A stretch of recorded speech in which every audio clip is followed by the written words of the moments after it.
Vous êtes bien sur Radio Occitanie et dans l'émission Traversée, une émission que vous retrouvez tous les vendredis sur Radio Occitania de 10h à 11h. C'est donc parti pour 1 heure. À la technique, aujourd'hui, Esther et son équipe. Bonjour à toute l'équipe. Sans l'équipe technique, pas d'émission.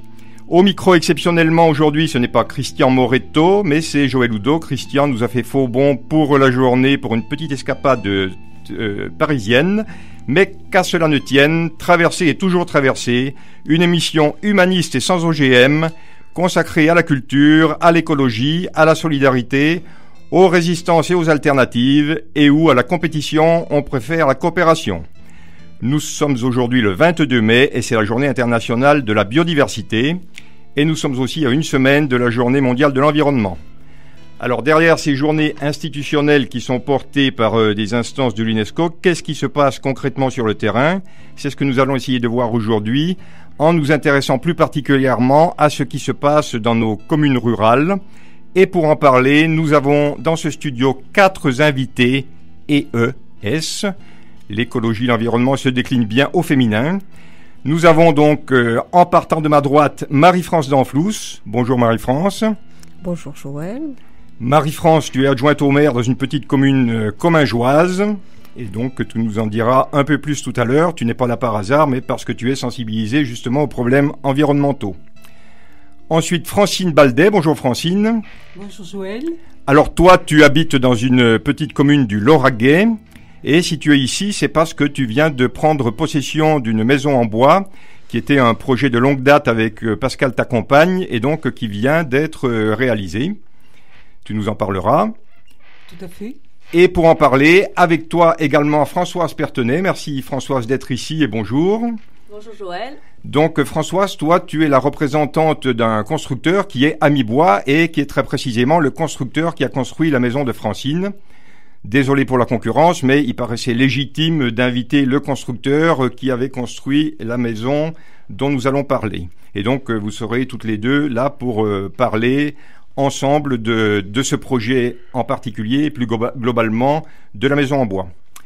Et enfin, the last but not the least, Valérie Ferrand. Valérie qui commence à être une habituée de notre émission, qui était venu déjà il y a 2 mois, c'était au nom des Colibris pour voilà. Le film Enquête de sens. Voilà, donc bonjour Valérie. Bonjour.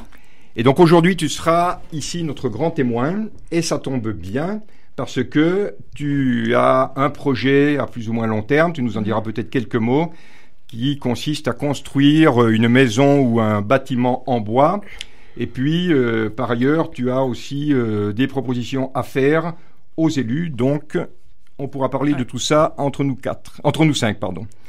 Nous aurons aussi en cours d'émission l'occasion d'entendre au téléphone Antoine Chardoni, qui est le porte-parole d'Alternative à Toulouse.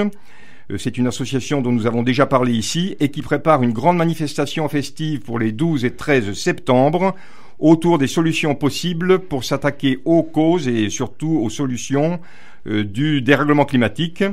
L'association a quelques difficultés pour boucler son budget et donc lance un appel au peuple, et donc c'est ce que nous dira tout à l'heure Antoine. Mais donc pour l'heure, revenons dans le studio en direct et je me tourne vers toi Marie-France, honneur à nos élus, pour te poser peut-être d'abord une toute première question. Est-ce que tu peux nous donner quelques précisions sur ta commune Miramont-de-Comminges ? Alors bonjour aux auditeurs. Avant tout, donc la commune de Miramont-de-Comminges se situe au sud du département, entre Toulouse et Tarbes, mais orientée vers les Pyrénées, à 100 km d'ici, donc tout proche. Elle est située rive droite de la Garonne. Il y a, au dernier recensement en 2012, 280 habitants, une population où il y a à peu près composé de 25% de personnes de plus de 64 ans, mais on espère bien, par différentes actions, attirer du monde sur le village, qui, ma foi, comporte des richesses. À notre sens, la Garonne, un espace boisé et beaucoup de diversité de paysages, voilà. Très bien, je crois que tu nous donnes en tout cas envie de connaître cette commune. Alors, il y a un peu plus d'1 an que tu es conseillère municipale, que tu es 3e adjointe, je crois, au maire de la commune, ou 2e, deuxième adjointe au maire de la commune. Et donc, j'aurais aussi une question à ce sujet. Qu'est-ce qui peut pousser quelqu'un comme toi, qui n'était pas particulièrement engagé politiquement, à te présenter à des élections municipales à 100 km de Toulouse, dans cette petite commune de quelques 300 âmes, alors que ta vie est en grande partie ta vie professionnelle en tout cas, est en grande partie sur Toulouse? J'avais envie de donner un peu de ma personne à la collectivité. C'est un village auquel je suis attachée parce que j'ai grandi, je suis née pas à Miramont, mais sur la ville la plus proche, donc qui est Saint-Gaudens. J'ai toujours vécu là et j'ai la chance de bénéficier au quotidien d'un capital nature et que j'ai envie de préserver, de valoriser pour que les générations futures puissent en bénéficier de la même manière.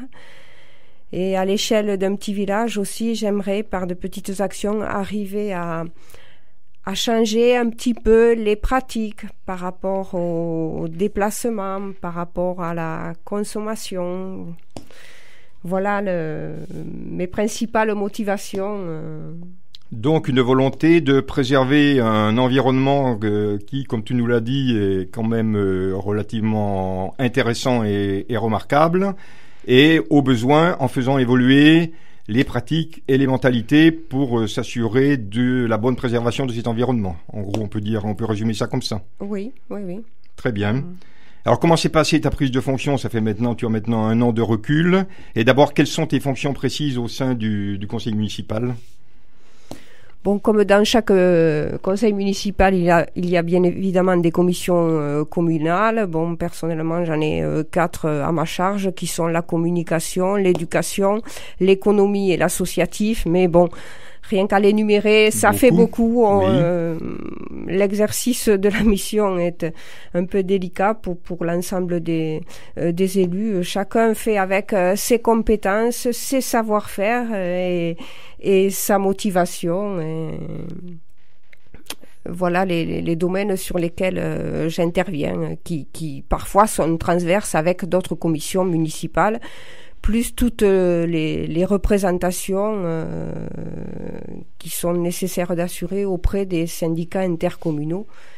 Et pendant ces représentations, ça veut dire qu'on n'agit pas, qu'on est là et qu'on agit par représentation assez chronophage, mais qui sont institutionnelles. Une partie des responsabilités de la commune sont donc confiées à ces instances intercommunales. Alors l'intercommunalité, c'est encore autre chose. Seules quelques compétences sont confiées à l'intercommunalité, mais il y a des représentations sur d'autres syndicats que l'intercommunalité. Voilà. D'accord. La représentation à la communauté de communes se fait par l'intermédiaire de 2 conseillers communautaires.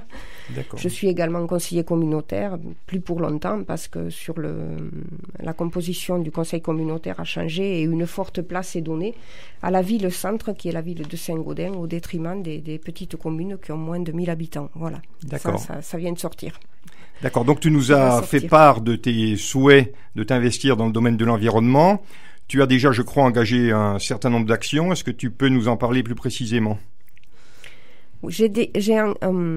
Collectivement, on a engagé plusieurs actions que j'ai portées, dont notamment un projet un peu phare qui a été la journée de l'eau le 22 mars, qui est la journée internationale de l'eau. J'y reviendrai. Sinon, en action de fond, j'ai l'école a 2 nouveaux pensionnaires qui sont 2 petites poules, une blanche et une noire, une qui s'appelle Caramel et Blanche-Neige. J'ai également proposé de planter 2 cerisiers assez hâtifs, de manière à ce que les enfants, avant de quitter la classe en fin d'année, puissent ramasser des cerises. Donc ces cerisiers ont été plantés. Certes, ils ne donneront pas cette année. Ils ont été plantés en lune descendante, donc propice à l'enracinement, voilà. Et l'institutrice de l'école maternelle était partante pour ces projets parce que c'était dans la continuité d'un thème qu'elle avait abordé, la nature, les arbres, et elle a déjà un lapin, elle fait un petit jardinet, donc vraiment tout ça a été possible aussi parce qu'il y a eu une forte coopération avec l'institutrice. Voilà. D'accord, donc une forte collaboration entre l'école et entre l'équipe municipale, ou en tout cas entre toi. Je crois que Francine veut te poser une question. Oui, je voudrais savoir que deviennent les poules au moment des vacances d'été. Alors, j'accueille les poules pendant les vacances et je les ramène à l'école pour qu'elles apprennent à lire à chaque rentrée. Donc, une lourde responsabilité. Voilà, j'habite à côté, donc on a organisé les vacances. Donc, tu comptes aussi sur la nouvelle génération pour la préservation justement de l'environnement, et pour toi, il est important, comme pour l'institutrice manifestement, de les initier dès le plus jeune âge. Oui. Il est évident que ça passe par les enfants. Avec la chance quand même, en ce qui concerne les enfants de ta commune, d'être quand même dans un milieu naturel dont on voit clairement ce qu'il est, et pas un milieu artificiel qu'il faudrait reconquérir. Alors, en ce moment, il y a ponte, même si ça fait 2-3 jours qu'il y a une petit arrêt de la ponte, et l'institutrice demande à un enfant de s'occuper des poules un jour, et en contrepartie, l'enfant ramène l'œuf à la maison. Très bien. Les goûters sur l'école maternelle ne sont pas des goûters industriels, des fruits, donc les poules aussi, les pelures de fruits sont recyclées sur place et données aux poules. Très bien. Voilà. Donc ça s'appelle de l'intéressement. Voilà. Très bien. Et je vais vous parler de la journée de l'eau. Alors oui, Voilà. j'allais justement y venir, donc explique-nous un petit peu. D'abord, pourquoi tu as pris l'initiative de t'engager dans cette journée ? Bon, suite à une visite de maison de Garonne, parce que se disant que la Garonne était, ma foi, une richesse et non pas uniquement un fleuve qui débordait et qui régulièrement crée des crues assez pénalisantes pour le village et les habitants. Voilà. L'idée, c'était d'en faire une richesse. Suite à cette participation, j'ai appris qu'il y avait une journée internationale de l'eau. Il faut savoir que la communauté de communes avait rouvert 2 sentiers le long de la Garonne, de manière à ce que les habitants se réapproprient les berges. Donc ça, c'était déjà fait au moment où on a pris la décision de partir sur cette journée de l'eau, en se disant qu'on proposerait une balade là-dessus. Et de fil en aiguille, au cours de cette journée, il a été proposé des expositions, une randonnée au bord de l'eau, une visite de l'usine électrique, parce que la Garonne sert aussi à la production d'énergie. Il y a une usine électrique sur le village. Et un aventurier écrivain qui a fait une expérience de kayak postal, Oui. est venu exposer des photos et parler de son aventure. Et nous avons sollicité aussi des partenaires comme France Nature Environnement pour les expositions et sa déclinaison locale qui est Nature Comminges Environnement, qui sont venus pour parler de la dangerosité des pesticides et des thèmes évoquant la préservation de la nature. Voilà. Donc des expositions, des conférences, une promenade en bord de Garonne que tu as animée le matin et l'après-midi, je crois. Une visite de l'usine hydroélectrique, et je crois que d'ailleurs cette usine hydroélectrique, puisque je précise que j'ai participé à cette journée et que je peux donc témoigner du fait que c'était véritablement une belle réussite. Donc, si j'ai compris, cette usine a la capacité, cette microcentrale électrique a la capacité de produire de l'électricité qui correspond en gros aux besoins du village de Miramont-de-Comminges. Donc, qui est quand même tout à fait intéressant. Oui. Donc, toi et éventuellement tes collègues du conseil municipal, quel bilan vous avez tiré de cette journée ? D'abord, est-ce qu'il y a eu une participation qui était à la hauteur de vos espérances ? Est-ce que la dynamique entre les différents partenaires s'est bien passée ? Et en gros, est-ce que vous avez envie de recommencer ? Le bilan est plutôt satisfaisant, même si la météo était de la partie, c'était la journée de l'eau, il pleuvait. Mais la visite de l'usine électrique a eu pas mal de succès, donc ça a montré que les gens du village et les gens aux portes du village étaient aussi intéressés. La randonnée, le concert de clôture, les expositions. Oui, je pense que cette journée était un succès et on a senti de la part des personnes qui avaient participé une demande de renouveler ce type d'opération. Au cours de la balade dont je peux parler, en fait, il y a eu... cette balade a fait ressurgir la mémoire des gens. Lors des pauses devant la Garonne, quelqu'un a expliqué, mon grand-père pêchait l'anguille. Lors d'une traversée d'une cascade, une autre personne a expliqué, quand j'étais petite, j'allais mettre l'eau au frais dans cette cascade parce que j'habitais pas loin. Voilà, chose qu'on voit donc plus la mémoire maintenant. Qui remonte. Voilà, la mémoire qui remonte et ça a fait émerger tout ça. Voilà. Et donc une envie de continuer. Envie de continuer dans ce sens, oui. Avec des forces vives.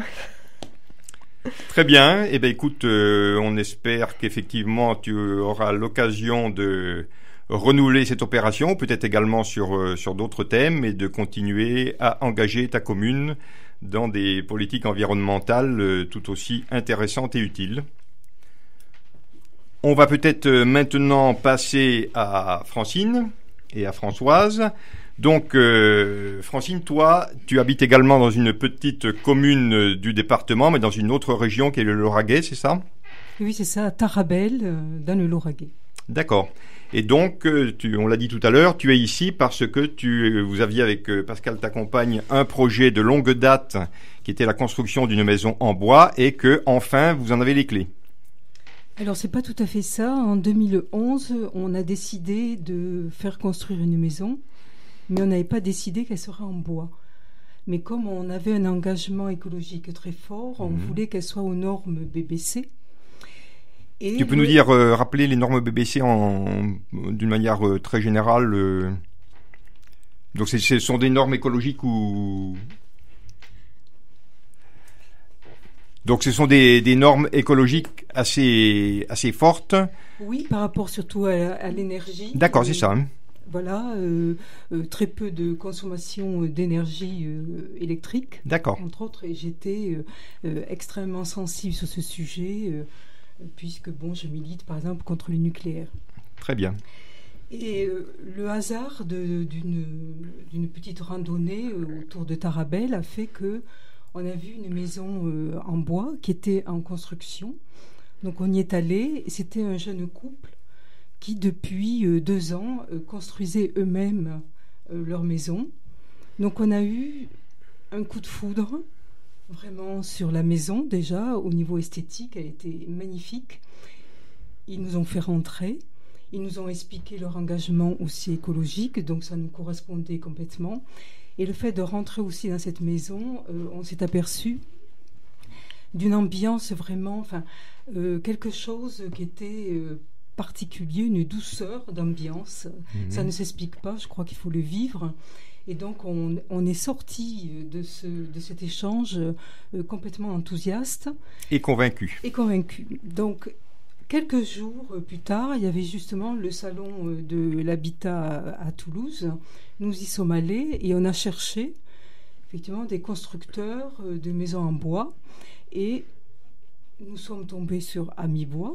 Donc on a vu qu'ils venaient d'être médaillés par rapport à la région Midi-Pyrénées. Et très vite, nous sommes tombés sur Françoise, qui est à mes côtés. Et l'échange s'est fait d'une manière extrêmement simple et très sympathique. Il y a eu beaucoup d'écoute de la part de Françoise.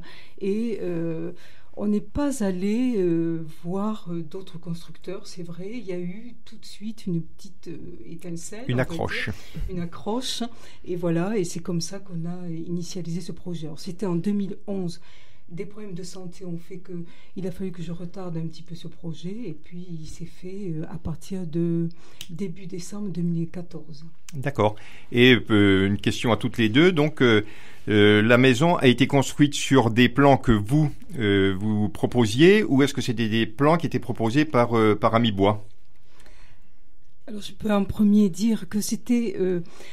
on avait fait aussi une accroche sur un modèle.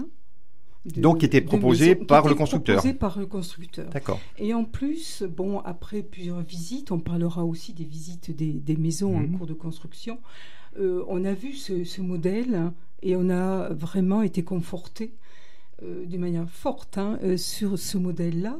Donc, on est parti de ces plans, mais il était tout à fait possible de modifier, d'individualiser ces plans. C'est ce que nous avons fait. Donc, on n'a pas modifié, on va dire,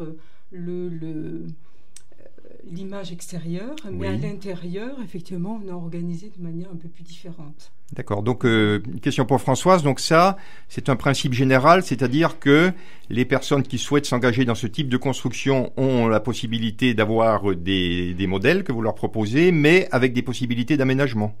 Tout à fait. En fait, si vous voulez, nous, sur notre catalogue ou sur notre site internet, on a plusieurs types de maisons qui vont plutôt donner des idées, des axes de réflexion. À partir de là, il y a les exigences du client, les volontés du client et aussi du terrain, parce que le terrain fait partie essentiellement de la construction, c'est la base. Et donc, on est obligé de s'adapter au terrain, au plan local d'urbanisme qui existe, et qui a ses exigences aussi, ses contraintes. Donc, et à partir de tout ça, et avec le client, on va redessiner parfois, même à partir d'une feuille blanche, on va parfois repartir complètement sur une maison individuelle et personnalisée. On ne va pas parler de maison d'architecte, mais on va plutôt parler de maison personnalisée en fait. D'accord. Voilà. Donc on a vraiment toutes les possibilités, le catalogue étant vraiment une idée de base. D'accord. Se dire voilà les différents axes de réflexion et ensuite on va le faire en fonction des besoins de surface, de nombre de pièces, de mode de vie en fait qui est vraiment personnalisé. Et chacun a ses besoins et ses attentes. Donc une grande souplesse et une forte adaptabilité possible à la fois aux attentes des clients, mais aussi, comme tu le disais, au terrain, bien évidemment, dont il faut tenir compte. Tout à fait. Une petite question d'ailleurs, tu parlais donc de la nécessité de répondre aux exigences des plans locaux d'urbanisme, des PLU. D'une manière générale, est-ce qu'il y a des PLU qui interdisent le bois, par exemple ? Non, aujourd'hui, on ne peut plus interdire la maison ossature bois. Par contre, certaines communes ne veulent pas de bardage bois, donc d'aspect extérieur bois. Donc, sur certaines communes, on est obligé d'utiliser des composites de façon à éviter d'avoir du bardage bois. Et on est parfois confronté, alors c'est assez surprenant parce qu'on est quand même, surtout dans l'Ariège, où on est une région de bois, où on a des exigences où les communes ne veulent pas de bois. Dans l'Ariège. Dans l'Ariège, alors que c'est une zone où il y a quand même eu une grosse industrie du bois et donc on est parfois obligé de mettre des composites ou à la limite de mixer bois et composite ou crépi parfois pour répondre à ces attentes. Ce qui est un petit peu gênant puisqu'on n'est plus dans la structure écologique, d'économie d'eau, d'économie... Voilà, mais c'est une des raisons pour lesquelles il faut parfois passer... par ces exigences. Et c'est un peu dommage quand même de construire en bois pour ensuite cacher le bois. Exactement. Ça fait penser un peu à Toulouse, la ville rose en briques, qu'à une époque on avait complètement crépi parce que la brique n'était pas suffisamment valorisante et qu'en crépissant on donnait plutôt l'impression qu'on était en pierre comme ceux qui pouvaient se permettre de construire en pierre. Exactement. Et c'est vrai que moi ça me dérange toujours et surtout les exemples, c'est dans l'Ariège, quoi. C'est toujours très surprenant de se dire pourquoi on ne peut pas mettre de bois. Oui. Alors même, il faut savoir que dans certaines communes où il y a des maisons à colombage, s'ils veulent les refaire, ils sont obligés de les crépir. Et la raison, c'est éventuellement parce que justement, on considère que ce n'est pas une matière noble. C'est pas une matière qui correspond à un environnement, un visuel qui correspond à l'environnement local. D'accord. Voilà. D'accord. Alors, puisque tu as la parole, continuons. Est-ce que tu peux nous en dire un petit peu plus donc sur Ami Bois ? Je crois que c'est une entreprise qui intervient uniquement dans le sud-ouest, qui est née il y a longtemps. Qu'est-ce que tu peux nous en dire ? Ami Bois fête ses 10 ans cette année. Donc sur de la maison ossature bois en fait, puisqu'on ne réalise que ça, on ne fait pas du tout de maison maçonnée on va dire, ou humide. Quand on n'est pas très gentil, on parle de maison humide. Mais donc Ami Bois donc existe depuis 10 ans, va fêter ses 10 ans cette année, intervient sur le Grand Sud-Ouest et Midi-Pyrénées, puisqu'on va jusqu'à Bordeaux aussi. D'accord, donc voilà, de Bordeaux à Montpellier en gros. Alors non, pas Bordeaux, jusqu'à Narbonne. D'accord. Voilà, grand axe Narbonne. L'objectif étant donc il y a une unité à Bordeaux, une unité à Toulouse, et de Toulouse on va jusqu'à 1h30 maximum. Voilà. Après on peut intervenir, mais c'est vrai que l'objectif c'est d'être resté très très proche de nos clients, de jouer la carte de la proximité. Donc c'est de pouvoir intervenir rapidement et avec des équipes locales aussi, donc qui vont être formées. Donc aujourd'hui, on travaille essentiellement avec des équipes toulousaines ou bordelaises et qui elles vont effectivement se déplacer maximum jusqu'à 1h30. Et on trouve aujourd'hui, je dirais, sur le marché de l'emploi, des personnels qui ont la compétence pour reconstruire des maisons en bois, ou c'est encore un problème où il faut les former? Alors aujourd'hui, la maison bois est construite par des charpentiers. Donc il y a une unité, nous avons intégré une unité de production donc qui est entre Bordeaux et Toulouse, on va dire, puisqu'elle est à Casteljaloux dans les Landes.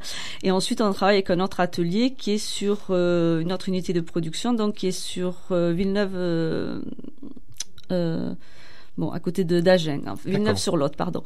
Donc, il faut savoir que les murs en ossature bois vont être construits dans ces unités de production. Et ils vont être montés sur place par des charpentiers. Donc, des charpentiers, aujourd'hui, c'est un métier qui existe, qui fonctionne très bien. Et aujourd'hui, il y a vraiment du boulot. C'est des gens qui refont des toitures et qui, en même temps, montent nos maisons, quoi. Donc, un métier qui revit par... Un métier qui revit, c'est un deuxième métier effectivement du charpentier, quoi. D'accord. Voilà, donc ces murs sont réalisés dans les ateliers, ce qui permet de gagner du temps de réalisation et de travailler dans des conditions beaucoup plus sympathiques, puisqu'on va travailler à l'intérieur finalement. Les artisans vont travailler à l'intérieur et la maison par elle-même, le mur, le hors-d'eau-hors-d'air, ce qu'on appelle, va être réalisé en moyenne sur 1 à 2 semaines suivant la taille de la maison sur place.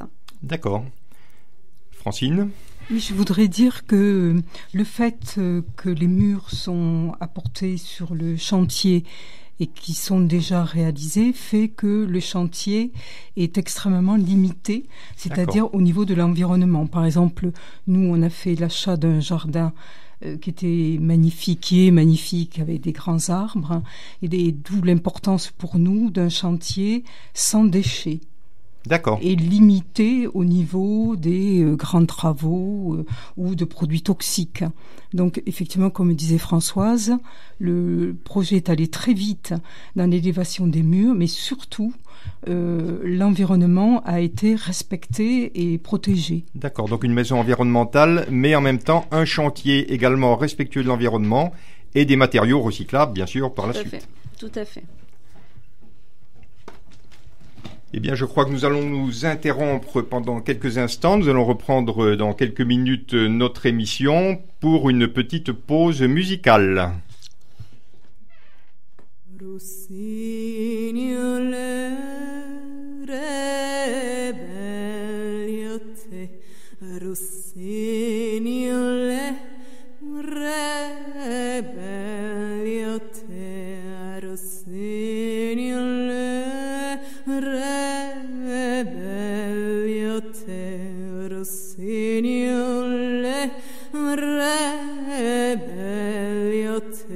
Canam dansa, lubran le la la canam dansa, lubran li canam dansa, lubran li la la canam dansa, lubran le Yesa Maria idintra, Yesa Maria idintra, Yesa Maria ed intra e San Maria, ed intra e canam danza, lo bran le la e canam danza, lo bran le canam danza, lo bran le la e canam danza, lo bran le e San Maria non i bollana, e San Maria non i bollana,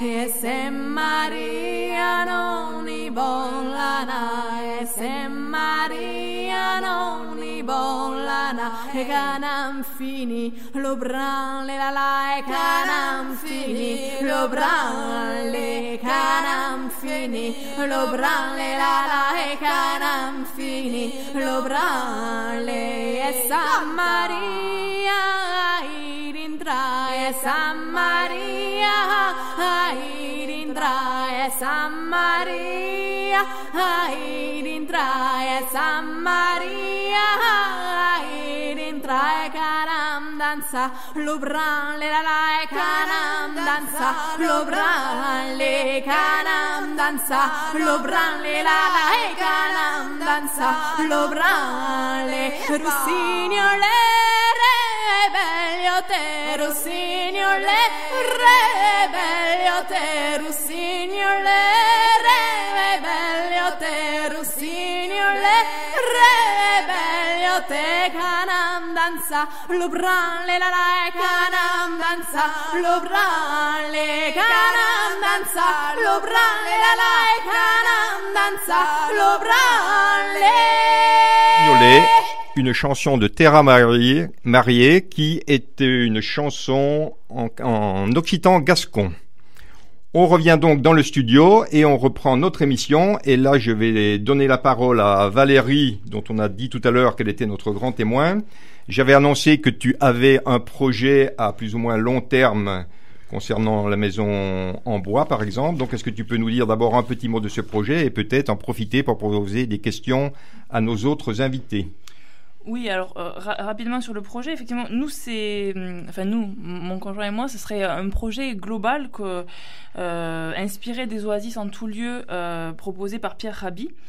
Où on souhaiterait proposer le soin à la terre aux animaux et aux êtres vivants, qui finalement nous permettrait surtout de revenir à nous-mêmes et de prendre soin de nous-mêmes, de nous reconnecter à notre être intérieur.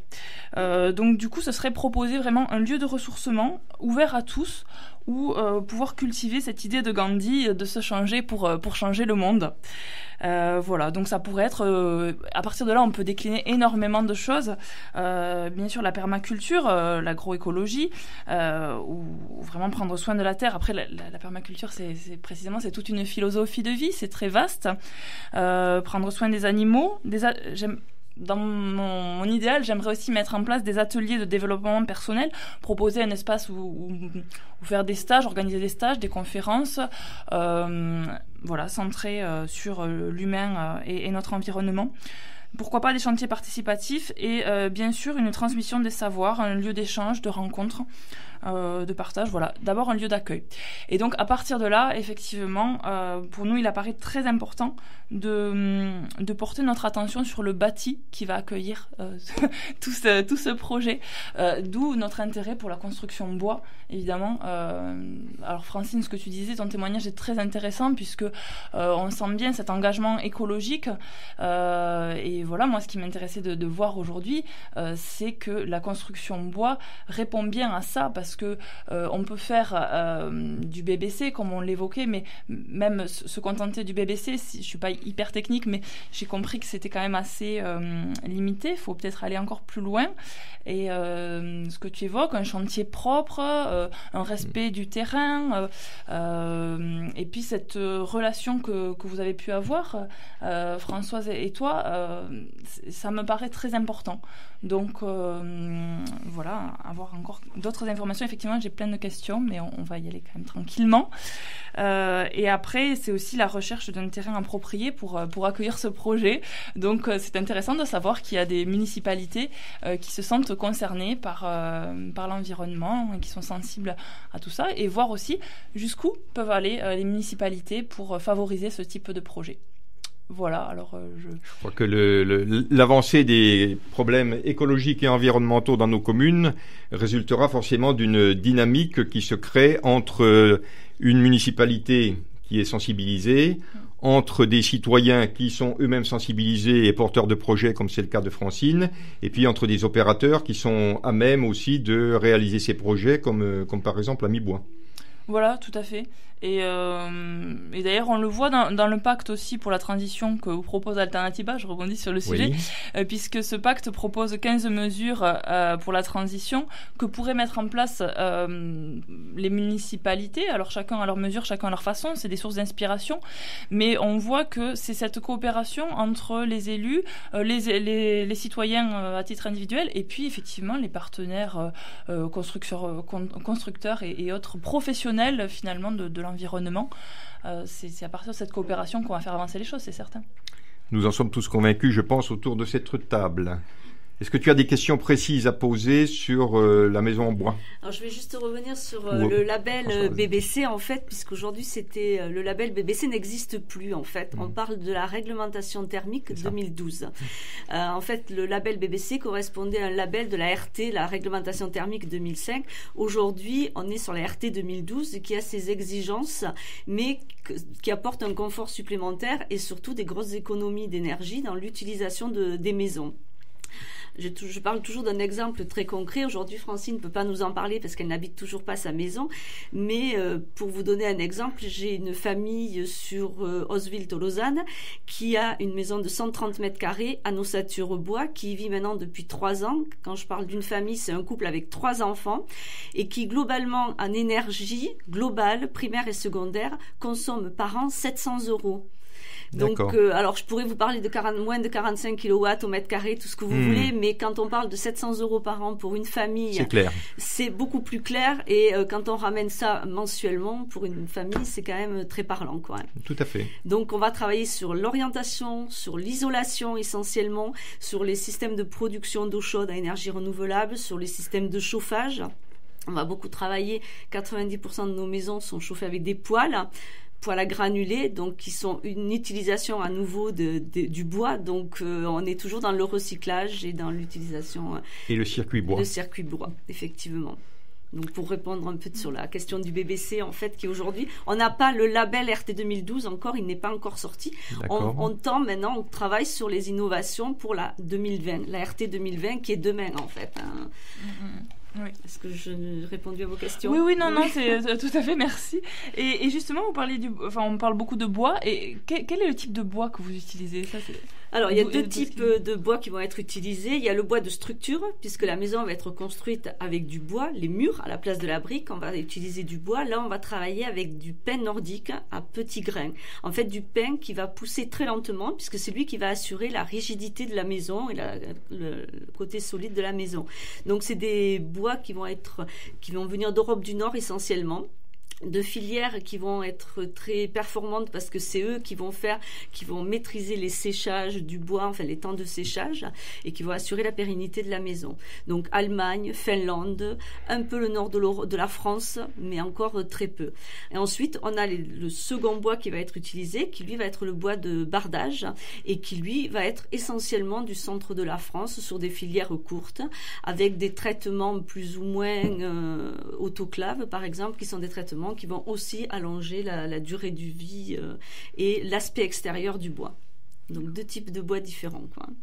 Mais toujours sur des filières courtes. Le plus. Bien, nous allons continuer cette discussion dans quelques minutes, mais dans l'immédiat, on va prendre au téléphone, s'il est en ligne, notre ami Antoine Chardoni, donc le représentant, le porte-parole d'Alternatiba Toulouse. Oui, bonjour. Oui, bonjour Antoine. Oui, bonjour. Je tenais à préciser, je ne suis pas le porte-parole, je suis juste un des membres du collectif Alternatiba Toulouse. Donc, Antoine Chardoni, un des membres du collectif Alternatiba, Quoi qu'il en soit, donc, tu souhaitais lancer un appel au peuple parce que, comme je l'ai rappelé tout à l'heure, et tu peux nous en dire aussi un mot, donc Alternatiba est engagé dans une grande manifestation qui aura lieu les 12 et 13 septembre autour de solutions possibles pour s'attaquer aux causes et aux conséquences du dérèglement climatique, et vous avez besoin de fonds. Oui, tout à fait, oui. Alternatiba Toulouse, c'est une dynamique collective, donc citoyenne et associative, qui s'est formée il y a à peu près plus d'1 an et demi pour organiser un événement, donc voilà, sur des solutions concrètes face au réchauffement climatique et aux conséquences qu'il y en a. Et là, nous sommes dans la phase opérationnelle, donc on commence à construire concrètement le projet, et nous avons besoin en effet de fonds pour pouvoir avancer les dépenses qui sont indispensables à toute organisation d'un événement. Voilà. Donc on a lancé une campagne de financement participatif sur le web, du coup, qui finira le 18 juin. Et donc encore un mois en gros. Encore un mois. Tout le monde peut participer à hauteur de ses moyens. C'est aussi une façon de nous encourager et d'encourager toutes les organismes et personnes qui s'investissent pour mettre en avant des solutions concrètes et des alternatives. C'est un moyen, voilà, de faire en sorte que Alternatiba Toulouse soit un événement rassembleur, inoubliable, et puis qui permette, voilà, de toucher le plus grande partie de la population. Quel est votre besoin global pour cette manifestation? Le budget global? Oui. Alors, en fait, on a le campagne de financement participatif, on est parti sur un fonds, sur une base de 8 400 € que l'on essayait de demander, voilà, en participation citoyenne. Et le projet en lui-même est environ aux alentours de 70 000 € à peu près. D'accord. Et vous en êtes où à l'heure actuelle par rapport donc à cette collecte? Alors, pour l'instant, à cette collecte, on en est à 37%. On a plus de 3 000 € qui est déjà acquis en une quinzaine de jours de participation. Et du coup, on a commencé à diffuser largement. Donc vous pouvez retrouver ça facilement sur Internet. D'accord. On a un site Internet qui il suffit de taper alternativa.eu/Toulouse. D'accord. Ou alors sur une page Facebook où vous pourrez retrouver facilement toutes les informations et les liens qui correspondent. Et donc les dons se font par un opérateur en ligne? C'est ça. Alors on est passé à la base, on voulait passer par une des plateformes qui permettent, qui sont alternatifs aussi et qui étaient, on va dire, libres de droit ou des choses comme ça. On a eu du mal, on nous a pas validé notre projet à temps, et vu que le temps justement est une question un peu vitale actuellement puisque c'est dans 3 mois et demi, on a dû passer par une plateforme qui est un peu plus qui est réactive et connue du grand public, qui est Ulule. Oui. Donc, en connaissance de cause que celle-ci n'est pas forcément alternative. Mais, et donc qui ponctionne une petite partie de l'argent qui est remis par les donateurs. Comme tous les plateformes la plupart des plateformes, oui, en tout cas de financement participatif, prennent un pourcentage sur le montant global pour répondre à leurs besoins de fonctionnement. D'accord, mais pour vous c'était la nécessité pour faire vite. Voilà, nous on avait besoin d'avoir quelqu'un en face qui réponde rapidement pour pouvoir mettre notre projet en ligne, parce que il nous fallait avoir le budget escompté des 8 000 € avant juillet pour qu'on puisse justement commencer à pouvoir acheter les choses qui nous ont besoin. Donc vous pourrez retrouver tout ce qui est les raisons de nos 8 000 € demandés. Donc il y a dedans bien sûr tous les termes de communication, parce que c'est aussi important si on veut toucher un large public. On est obligé d'avoir des moyens de communication qui sont On a tout l'aspect matériel, location de matériel, qui va devenir donc important pour ce type de même si on a des subventions, on va dire d'ordre matériel qui vont nous être prêtées. On a on a des aspects on est obligé un peu de louer. On a également de tout ce qui est achat de boissons ou de nourriture qui seront indispensables pour pouvoir restaurer les participants et c'est important aussi, effectivement, les visiteurs. Voilà. Et voilà, entre autres, les frais qui seront avancés quoi, par rapport à 6 000 €. Alors, si toutefois, parmi les gens qui sont susceptibles ou qui souhaitent donner, certains ont envie de donner mais sans passer par Ulule, est-ce qu'il est possible de vous envoyer directement des chèques? Oui, tout à fait. J'essaie de récupérer l'adresse. Excusez-moi, j'ai plus l'adresse sous la main. Mais de toute façon, nos auditeurs pourront toujours taper sur leur moteur de recherche habituel, Alternativa Toulouse, et ils auront les informations. Oui, bien sûr, parce que voilà, on a une association de gestion qui a été créée pour justement avoir l'aspect, on va dire juridique et ainsi, quoi, on va dire voilà, juridique, et puis par rapport à la banque et aux assurances. Donc on était obligé d'avoir une association qui porte l'événement, mais elle ne décide en rien à l'organisation de l'événement. Mais vous pouvez envoyer du coup à l'ordre donc de l'association de gestion Alternativa Toulouse, donc à notre siège social qui est 5 impasse Jean Delfour. Bâtiment A1, voilà, 31 400 Toulouse. Donc, parfait, donc appel au peuple, à tous ceux qui pensent que cette initiative est une bonne initiative et qu'il faut lui permettre de se réaliser. Je crois que dans le studio ici, à côté de moi, Valérie avait l'intention ou avait une question. Non, oui, c'était pour rebondir sur le tour Alternativa aussi, le tour tandem. Donc on va peut-être quitter Antoine. Merci en tout cas de cet appel et de ton intervention. Et donc nous aurons l'occasion de toute façon de se revoir d'ici la manifestation des 12 et 13 septembre pour parler de l'avancement et en parler un petit peu plus en détail. Merci à toi et bonne journée. Merci, oui. Et juste pour dire qu'on sera présent aussi au Tour Tandem qui a lieu le 13 juin. Voilà. D'accord. Vous pourrez retrouver Alternativa Toulouse à ce moment-là, il n'y a pas de souci. Ok, et donc je passe la parole maintenant à Valérie justement qui va nous dire quelques mots sur le Tour Alternativa. Oui, alors effectivement, Alternativa, dans son ensemble, c'est une très belle expérience, une très grosse expérience aussi.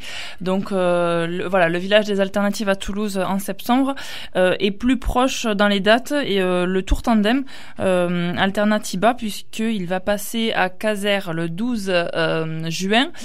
Donc ça, Casères, c'est à midi. À Haute-Rive le soir, l'étape prendra fin le soir à Haute-Rive le 12 juin toujours, et ira vers Toulouse donc le 13. Le Tour Tandem, je pense que vous allez refaire une émission réinvitée. Il est prévu, je pense, que juste avant, peut-être le vendredi avant, quelqu'un vient en parler, mais tu peux déjà en dire quelques mots pour... Je ne vais pas m'étendre dessus, mais explique simplement... en quelques mots de quoi il s'agit. Voilà, pour rappeler que ce Tour Tandem, c'est un projet, c'est beaucoup de bénévoles, beaucoup de gens motivés qui vont traverser 90 territoires, 180 villes étapes et effectuer plus de 5000 kilomètres entre le 5 juin et le 26 septembre 2015, dans le but d'aller à la rencontre des gens et de sensibiliser au sujet des alternatives face au dérèglement climatique, montrer que ces alternatives existent et qu'elles construisent en plus un monde meilleur. Voilà, donc le Tour Tandem, c'est un événement très festif, à chaque étape l'objet de nouvelles rencontres, de nouvelles fêtes. À Haute-Rive, j'en parle rapidement parce que je suis proche de ce groupe. Par exemple, il y aura un stand de jeu, une petite conférence, un repas partagé et plein de bonnes énergies, qui vous invitent à aller rejoindre. Et c'est pareil à Toulouse et dans toutes les autres villes. Donc profitez-en et n'hésitez pas aussi à suivre les 5 derniers kilomètres de chaque ville-étape avec votre vélo, avec vos jambes, avec ce que vous voulez, votre énergie et votre cœur. Ça sera génial. On ne peut suivre que les 5 derniers kilomètres. Ah non, vous pouvez suivre ce que vous voulez, mais les 5 derniers kilomètres sont particulièrement marqués, je crois, dans les étapes. Mais après, bienvenue pour les autres kilomètres également. Eh bien, en tout cas, merci pour ton invitation et comme on le disait tout à l'heure, nous aurons l'occasion d'en reparler. Et donc, puisque nous en sommes à annoncer un certain nombre de manifestations, je ne peux pas, à l'heure qu'il est, ne pas dire un mot de la journée mondiale contre Monsanto pour la biodiversité qui aura lieu partout dans le monde demain. Et à Toulouse, une manifestation est organisée donc à partir de 11h avec un rassemblement au square Charles de Gaulle, derrière le Capitole, avec au programme un pique-nique à partager avec la brigade des clowns. À 12h, la prestation de graphes performances et d'ateliers d'initiation chant avec la chorale La Canaille du Midi. De 13h à 15h, un atelier d'initiation à la désobéissance civile et tout au long de la journée, donc, divers stands et notamment du collectif anti-OGM 31 et Semences Paysannes qui proposera des trocs de semences paysannes. Donc, je crois qu'il n'est pas besoin dans cette émission de rappeler ce qu'est Monsanto et ce que représente Monsanto par rapport au risque de l'environnement, particulièrement en cette journée de la biodiversité. On attend beaucoup de monde, les organisateurs attendent beaucoup de monde. Donc rendez-vous demain à partir de 11h derrière le Capitole, Square Charles de Gaulle pour cette journée contre Monsanto et pour la biodiversité. On va reprendre le cours de notre émission. Donc nous en étions restés à la maison en bois et donc Françoise, tu nous expliquais quelle était l'origine des bois qui a été utilisé. En France, il n'y a pas de production de bois qui permettent d'être utilisés pour la construction de maisons? Si, bien sûr, il y en a un petit peu dans les régions du nord de la France, essentiellement les Vosges, mais qui aujourd'hui ne sont pas suffisantes pour répondre aux attentes, quoi. D'accord. Donc c'est pour ça qu'on va chercher un petit peu plus loin, tout en essayant de rester le plus proche possible pour éviter de dégager, ça y est, j'ai perdu. Donc, pour rester d'éviter les pollutions de transport. Voilà, exactement, les pollutions de transport, exactement. D'accord. Petite question peut-être toute idiote, quand on parle de maisons en bois, certaines personnes peuvent se poser la question, est-ce que c'est pas dangereux par rapport au risque d'incendie? Alors pas du tout. En fait, une maison en bois présente moins de risque d'incendie puisqu'on n'aura pas de risque d'explosion. Le bois va se consumer en fait, mais de façon lente et les pompiers vous diront qu'ils préfèrent intervenir dans une maison bois que dans une maison maçonnée où les risques peuvent être plus importants. Donc c'est une idée a priori qu'il faut faire tomber. Tout à fait. La maison en bois est moins inflammable et moins à risque par rapport à l'incendie qu'une maison traditionnelle. Tout à fait, exactement. Et c'est vrai que, comme le disait Francine, le confort de vie qu'on peut y retrouver, tous nos clients en parlent et tous nos clients ont ce ressenti, ne serait-ce que quand ils visitent déjà une première fois, quand ils rentrent dans une maison une première fois, même une maison en chantier, puisqu'on va travailler en atmosphère sèche, puisqu'Amibois a développé aussi un système constructif sur des pieux. Oui. D'une part pour répondre au terrain qu'on a autour de Toulouse, qui sont des terrains très argileux, et donc on va essayer de respecter au maximum ces terrains et on va venir poser notre maison sur un principe de pieux avec des planchers qui vont être en bois. Donc au lieu d'utiliser des planchers béton qui vont consommer énormément d'eau, encore une fois, on va travailler sur des filières bois avec des planchers en bois. Donc la maison est posée quand même directement sur le sol ou il y aura toujours un vide sanitaire qui va participer à l'isolation de la maison, quoi, aussi. D'accord. Donc Francine, c'est le cas chez toi? Oui, tout à fait. Donc comme le terrain est en pente, donc les plots dont parle Françoise sont, on va dire, à 40 peut-être centimètres au départ, mais plus bas, effectivement, on a des plots beaucoup plus élevés. Donc ça a été peut-être un petit peu difficile au départ au niveau du regard. Oui. Et puis maintenant, c'est complètement intégré et au contraire, on trouve que c'est super parce qu'on a plein d'espace sous la maison que nous allons utiliser. Et puis, il y a le plancher, effectivement, en bois qui, là aussi, a des points très positifs puisqu'il a été mis d'une manière très, on va dire, rapide et légère, toujours sur le même principe que pour les murs, alors qu'imaginez qu'une dalle en béton, dans le traditionnel, ce que ça veut dire, effectivement, de pollution et d'eau aussi. Je crois que Valérie veut poser une question. Oui, alors je crois savoir que je suis invitée chez Francine pour aller visiter sa maison, mais est-ce que tu proposes par ailleurs la visite d'autres maisons achevées et également la visite au cours du chantier? Comment ça se passe pour les futurs heureux propriétaires? Est-ce qu'ils peuvent visiter à tout moment leur chantier? C'est une question importante, effectivement, parce que c'est pas toujours le cas dans la construction traditionnelle. Voilà, donc en fait, il faut savoir que logiquement, un chantier est interdit chantier au public, dans la mesure où vous êtes sous notre responsabilité. Par contre, et je crois que Francine est un exemple très concret qui a vécu un chantier au quotidien, parce qu'elle était passionnée par sa construction.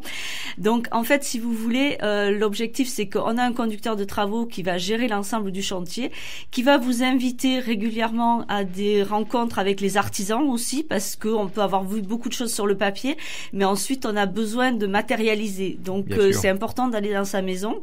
C'est important justement dans la démarche de suivre ce qui se passe et surtout de rencontrer les gens, les artisans qui travaillent avec nous, qui sont, et je crois qu'encore une fois Francine va pouvoir le dire, sont des artisans qui sont passionnés parce qu'ils auront suivi les mêmes règles que nous, ils ont subi des formations, ils ont suivi surtout des formations pour répondre à l'étanchéité à l'air, parce qu'on dit toujours la RT 2012, mais la RT 2012 aujourd'hui, elle a ses gros avantages, mais il faut vraiment la suivre. Moi je dis toujours, c'est comme une mayonnaise, on peut mettre tous les ingrédients qu'on veut, mais si on la fait pas correctement, on la montera pas. Et donc une maison, c'est exactement ça. On peut dire, je vais vous mettre ça, je vais vous mettre ça, mais si les artisans qui sont vraiment eux qui vont intervenir au quotidien ne le font pas dans la règle de l'art, on aura des maisons avec des problèmes d'étanchéité à l'air, donc des ponts thermiques et donc des consommations énergétiques. Et donc, pour répondre à la question de Valérie, effectivement, on organise régulièrement des journées portes ouvertes. Et donc, la prochaine a lieu le 6 et 7 juin. Donc, je vous invite à aller voir sur notre site internet le lieu. Je pense que ça sera Florence, mais je ne peux pas encore le dire officiellement. Par contre, elle sera annoncée sur notre site internet. Et là, vous pouvez visiter une maison en cours de construction, quasiment au stade de livraison. Et ensuite, à la demande, l'objectif, c'est de visiter des maisons qui vous ressemblent. Pas d'intérêt d'aller visiter une maison qui fait 300 mètres carrés si on a envie de faire une maison de 100 mètres carrés ou inversement. Donc, l'intérêt, c'est vraiment d'avoir une approche par rapport à ce que vous attendez de votre maison, au volume, et de pouvoir vraiment visiter une maison à différents stades de construction, voire même finie et habitée. Il n'y a pas de problème. Donc nous entendons l'invitation. Francine, tu confirmes ? Oui, tout à fait. Donc pour nous avons visité 6 maisons avant de se lancer dans le projet. Donc des maisons en cours de construction. Donc ça, c'était très important pour la compréhension des arguments de Françoise, donc on voyait concrètement ce que ça voulait dire. Et puis en dernier, juste avant le démarrage du chantier, aussi un couple qui habitait déjà la maison et qui, Françoise n'a pas beaucoup parlé, et pourtant c'est difficile, mais ils ont parlé. C'est-à-dire qu'ils ont argumenté sur la maison que des points positifs, et c'était super justement de dépasser, on va dire, le discours du constructeur pour entendre le client utilisateur. Exactement, et ils étaient vraiment très enthousiastes. Donc maintenant, on va prendre le relais avec Pascal, c'est nous qui allons être enthousiastes. C'est une chaîne. Voilà, pour notre maison. Une chaîne militante. Oui, donc d'où l'importance d'accepter, de recevoir, parce que je pense que c'est en rentrant dans la maison qu'on se rend compte des points positifs qui ont été dits pendant cette émission. Effectivement, voilà, on avait commencé par là quand tu nous as expliqué le pourquoi vous aviez choisi cette maison. Voilà. On va devoir conclure, donc peut-être un dernier mot, peut-être Francine ou juste Valérie. Juste pour les artisans, c'était effectivement très important. Le responsable des travaux, Christopher d'Amibois, super. C'est-à-dire que je l'ai embêté dans le sens positif. Il t'a supporté. Voilà, il a répondu à toutes mes questions. Il a tout expliqué, tout le temps, par mail, en direct, et aussi les artisans. J'y suis allée, je me suis présentée, je leur ai posé des questions. Nous avons échangé sur plein de points. Enfin, c'était donc positif. Une réussite, et je crois que malheureusement nous allons devoir en rester là. Rapidement peut-être Valérie. Non, c'était juste pour dire que je suis heureuse de pouvoir remettre une copie du pacte pour la transition à Marie, pour voir, et en espérant que la coopération élus, particuliers et professionnels fructifie pleinement. Eh bien, nous étions là aujourd'hui pour ça. Nous en sommes tous convaincus de cette nécessité et nous espérons qu'elle entrera dans les fêtes. Merci à tous et à vendredi prochain.